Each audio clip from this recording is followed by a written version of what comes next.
Labdien, es esmu Ginta Garūta un jau 10. gadu spēlēju Latvijas Nacionālās operas orķestrī kontrabasu. Šis kontrabass ir viens no senākajiem instrumentiem orķestrī. Vispār kontrabasam kā instrumentam ir aptuveni 500 gadus veca sena vēsture. Šis konkrētais instruments ir vairāk kā 100 gadus vecs. Šim instrumentam ir 4 stīgas, līdzīgi kā pārējiem stīgu instrumentiem, kas spēlē orķestrī, bet kontrabasiem mēdz būt arī 5 stīgas. 5. stīga, kā pati zemākā, ir domāta, lai iegūtu vēl zemāku skaņu par šo, kas ir 4 stīgu kontrabasa zemākā skaņa mī. Augstākā skaņa visiem kontrabasiem ir aptuveni šī,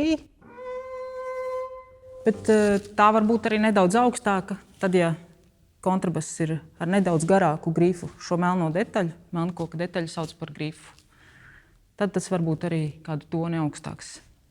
Bet nevienmēr kontrabasam ir bijušas 4 vai 5 stīgas, kā tas ir šodien.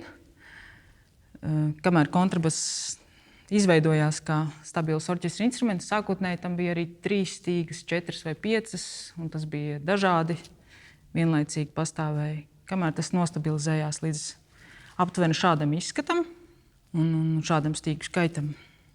Arī Latvijas Nacionālās operas orķestrī pārsvarā ir puse no spēlētājiem, ja izrādi spēlē, teiksim, 4 kontrabasi, puse spēlē 5 stīgu kontrabasu, un otru 2 spēlētāji spēlē 4 stīgu. Tā visbiežāk ir.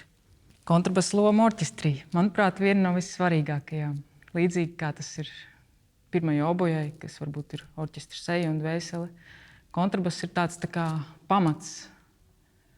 Varētu salīdzināt ar māju, kur mājai ir gan jumts, gan skurstenis, gan logi, gan durvis, bet jebkurā gadījumā ir vienmēr pamati. Un kontrabass varētu būt tas pamats, uz kā būvējās tā kopējā skaņa. Un arī orķestra mūzikā kontrabasam tādēļ ļoti reti ir pauzes. Bet ļoti reti ir arī solo posmi. Visbiežāk kontrabass pārstāv to zemāko frekvenci, zemāko skanējumu orķestrī, un ļoti bieži ir arī tāds tā kā ritma balsts visai. Vai tā būtu simfonija, opera vai balets. Kontrabasam ļoti liela nozīme ir arī džeza mūzikā. Un arī visos stilos, kas izriet no tā. Popmūzikā, rokmūzikā, rokenrolā, tango mūzikā liela nozīme. Un tas pateicoties tam, ka ļoti daudzveidīgs skanējums ir iegūstams no šī instrumenta. Jūs dzirdējāt vienu skaņu mī, vilkt ar lociņu, bet kontrabasu var spēlēt arī par lociņu aizmirstot.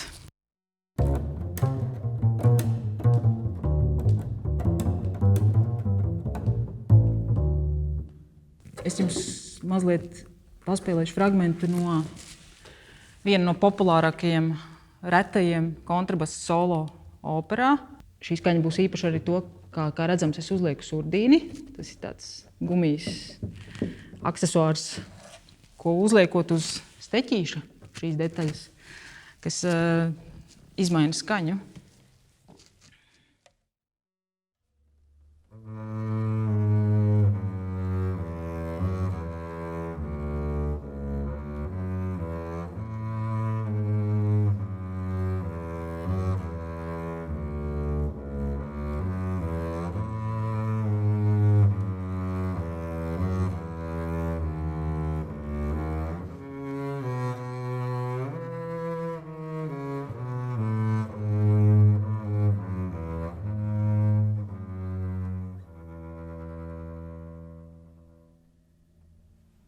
Kontrabass, līdzīgi kā citi stīgu instrumenti, ko mēs sastopam orķestrī, izņemot ārfu, izmanto lociņu pārsvarā.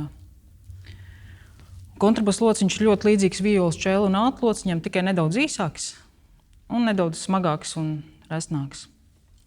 Arī kontrabasa lociņam par astriem šī daļa, kas saskarās ar stīgu, saukt par astriem, viņi ir izgatavoti no zirga astes par skaņu, ko var iegūt no kontrabasa, vēl atšķirīgi no iepriekš rādītajām.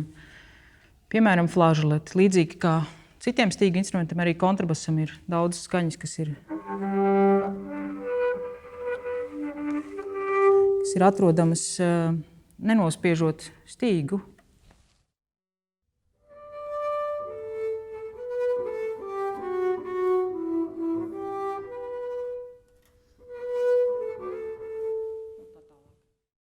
Arī pizzicato, ko es jums demonstrēju, viņš var būt diezgan daudzveidīgs.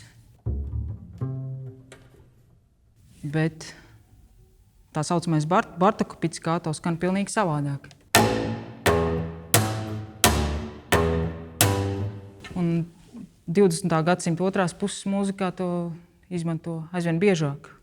Runājot par ritmu, bieži vien orķestra mūzikas, gan opera, gan baleta, gan simfonija fragmentos ir dažādas dejas, kā piemēram valsis, ļoti populāra lieta Čaikovska baletos. Un kontrabass ir tas instruments, kuram ir šī vienkāršā, bet atbildīgā funkcija spēlēt pirmo skaņu.